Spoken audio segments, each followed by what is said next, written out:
கேத்தன் அகர்வால் இவர் பார்த்தீங்கன்னா பூனேவை சேர்ந்த இளம் தொழிலதிபருங்க.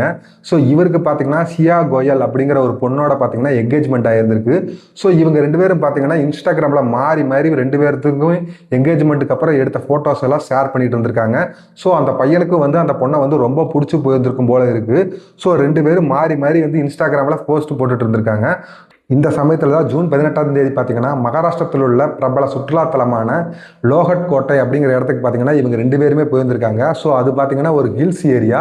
ஸோ அந்த இடத்துல பார்த்தீங்கன்னா கேத்தன் அகர்வால் வந்து தவறி விழுந்துட்டாரு அப்படின்னு சொல்லி இந்த பொண்ணு பார்த்தீங்கன்னா கதறி எழுதிருக்காங்க. ஸோ சுற்றி இருந்தவங்கெல்லாம் பார்த்தீங்கன்னா அதை நம்பியிருக்காங்க. போலீஸுமே கூட அதை நம்பியிருக்காங்க. ஆனால் அந்த கேத்தன் அகர்வாலோட பேரண்ட்ஸுக்கு வந்து அதில் நம்பிக்கை இல்லை. ஏன்னா இவர் வந்து மலையேற்றம் ஏறதுல வந்து நிறையா டைம் போயிருக்காரு. இது மாதிரி வந்து விழுகிறர்கள் தவறி விழுகிறதுக்கெல்லாம் வாய்ப்பே கிடையாது அப்படிங்கிற மாதிரி சொல்லியிருந்திருக்காங்க. அதுக்கப்புறம் போலீஸ் விசாரிச்சு பார்க்கும்போது தெரியுது இவங்களுக்கு பார்த்தீங்கன்னா சேத்தன் சௌத்ரி அப்படிங்கிற ஒரு காதலன் வந்து இருந்திருக்கா. ஸோ அவர் கூட பார்த்தீங்கன்னா இவங்க வந்து நிறையா மெசேஜ் சேட்டு இதெல்லாம் பண்ணியிருந்திருக்காங்க. ஸோ அந்த டீட்டெயில்ஸ் எல்லாம் வந்து எடுத்துட்டாங்க. ஸோ அதுக்கப்புறம் தான் பார்த்தீங்கன்னா இவங்களுக்கு தெரிய வருது இந்த பையனுமே வந்து அங்கே வந்திருக்கான். அந்த சொட்டர் போட்டுட்டு அந்த கூட்டத்தில் ஒரு ஆளாவே நகர்ந்து மூவ் பண்ணிட்டு இருந்திருக்கான். ஸோ அதை பார்த்து இவங்க 2 பேர்த்தையும் வந்து இப்போ கைது பண்ணியிருக்காங்க. இந்த பொண்ணு பார்த்தீங்கன்னா ஆல்ரெடி ஒருத்தனை காதலிக்கிறான்னா அந்த பையன்கிட்ட வந்து ஆல்ரெடி சொல்லியிருந்திருக்கலாம். இந்த மாதிரி நான் ஒருத்தரை காதலிக்கிறேங்க, சரி நீங்கள் விளையிங்க அப்படின்னு சொல்லியிருந்தா அந்த பையன் டீசெண்டாக விலகி போயிருப்பான். ஸோ அந்த பையனை வந்து கொலை பண்ணுறது தான் வந்து ஒரு தீர்வாக அந்த பொண்ணு எப்படி நினச்சாங்க அப்படின்னு தெரியல. ஒரு உயிரை எடுக்கிறதுக்கு வந்து யார் ரைட்ஸ் கொடுத்துறது? உலகத்திலேயே வந்து எளிமையான ஒரு விஷயம் என்ன தெரியுமா? ஒருத்தரை வந்து கொல்றது தான் வந்து இறக்குறதுலேயே எளிமையான விஷயம். ஸோ அதை பார்த்தீங்கன்னா அந்த சுச்சுவேஷனில் வந்து அதை எடுத்துருந்துருக்காங்க. அதை எடுத்துட்டு அதை நாடகமும் ஆடி இருந்திருக்காங்க.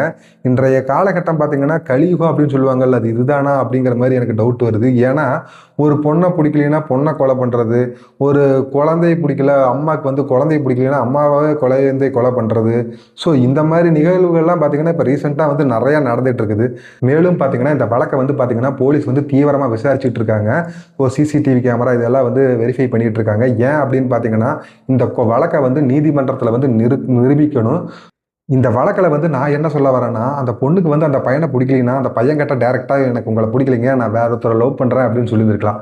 ஒருவேளை அவங்க பேரண்ட்ஸ் வந்து ஃபோர்ஸ் பண்ணியிருந்தாங்கன்னா அவங்க பேரண்ட்ஸும் அந்த பொண்ணுமே அவங்க டீல் பண்ணி அவங்களுக்குள்ள இந்த பிரச்சனை நடந்துருச்சுன்னா அது வந்து பிரச்சனையே கிடையாது.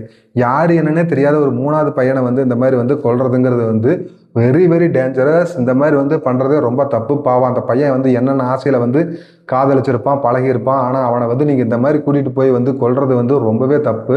ஸோ இதுக்கெல்லாம் வந்து கடுமையான